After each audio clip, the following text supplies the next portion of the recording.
एक थकी हारी महिला जो अपनी हक की लड़ाई लड़ती है, जो जिला अदालत से देश की सर्वोच्च अदालत तक जाती है। कैसे एक महिला की आवाज़ देश की राजनीति को, न्यायालय को, मजहब को हिला कर रख देती है, जो देश की राजनीति की दिशा और दशा दोनों बदल देती है, जो देश की राजनीति में एक भूचाल ला देती है। फतवे जारी होते हैं जिसमें कभी एक समुदाय तो कभी दूसरा समुदाय नाराज होता है। सरकारें और पार्टियां अपनी अपनी वोट बैंक को संभालने में लग जाती हैं, जिसके प्रभाव ने राम जन्मभूमि मंदिर का ताला खुलवा दिया और जहां बना भव्य राम मंदिर।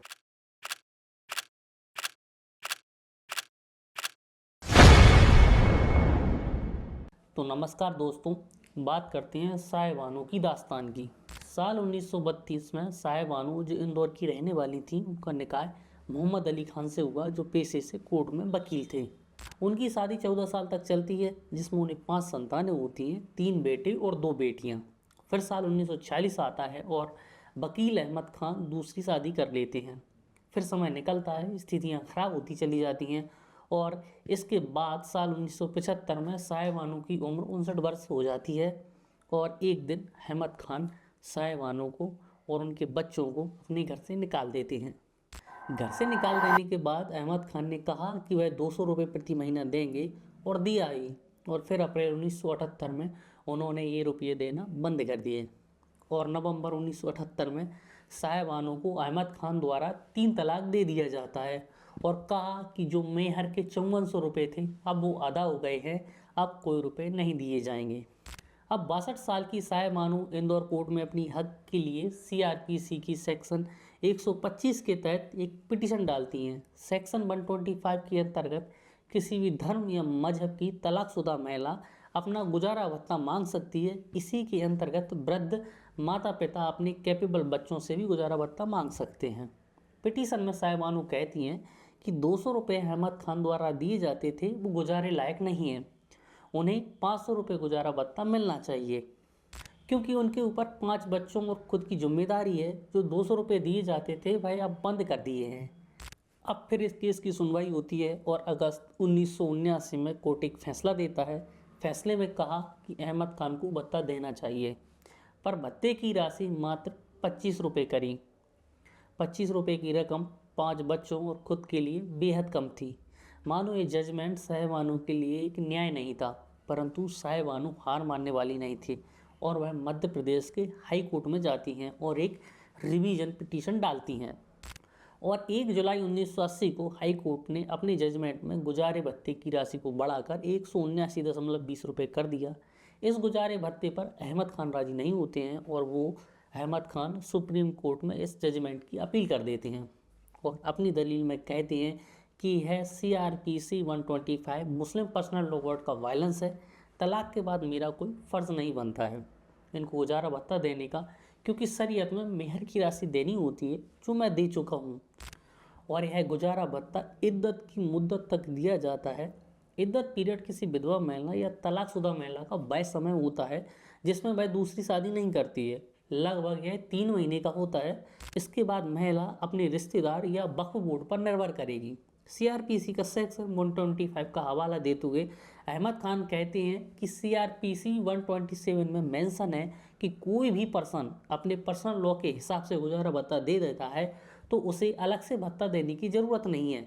वाई बी चंद्रचूड़ एवं अन्य 4 न्यायाधीशों की बेंच इस केस की सुनवाई करती है और समय निकलता जाता है और साहिब बानो की उम्र अब 69 वर्ष हो जाती है और 23 अप्रैल 1985 को 5 जजों की बेंच में मोहम्मद अली खान वर्सेस साहिब बानो केस में अपना जजमेंट सुनाया और कहा कि सेक्शन 125 और कुरान में कोई विवाद नहीं है। कुरान खुद कहती है कि तलाकशुदा पत्नी अगर अपना गुजारा न कर पाए तो उसका शोहर फर्जदार है। यह केवल इद्दत की मुद्दत तक नहीं बल्कि जीवन भर के लिए है। और इसी समय कोर्ट ने आर्टिकल 44 का भी जिक्र किया जो यूनिफॉर्म सिविल कोड यानी यूसीसी की बात करता है। इस माइलस्टोन जजमेंट से साहिब बानो को गुजारा भत्ता मिलना शुरू हुआ। इस जजमेंट से महिलाओं को एक उम्मीद की किरण नजर आती है, परंतु देश में इस जजमेंट से बवाल मच गया। मुस्लिम समुदाय इधर उधर की बातें करने लगा। All India Muslim personal law board और मुस्लिम समुदाय नाराज हो गया और इन्होंने प्रोटेस्ट करना शुरू कर दिए। कोर्ट ने कुरान की गलत तफसीर की है, यह इस्लाम पे खतरा है, मतलब अब इस्लाम खतरे में है। उलेमाओं द्वारा दिल्ली की जामा मस्जिद से फतवे जारी करना चालू कर दिए और सैयद काजी जैसे स्पोक पर्सन लोग कहने लगे कि यह सेकुलर लॉ पर्सनल लॉ को ओवरराइट नहीं कर सकता। मीडिया में खबरें आने लगीं और अब ये नेशनल इशू बन चुका था और साहिबानों को काफ़ी मुश्किल होने लगी। लगातार धमकियां मिलने लगीं, यहाँ तक कि वह अपने घर को छोड़कर एक मदरसे में रहने लगी। तो दोस्तों, इसी समय देश की राजनीति में भी काफ़ी हलचल चल रही थी।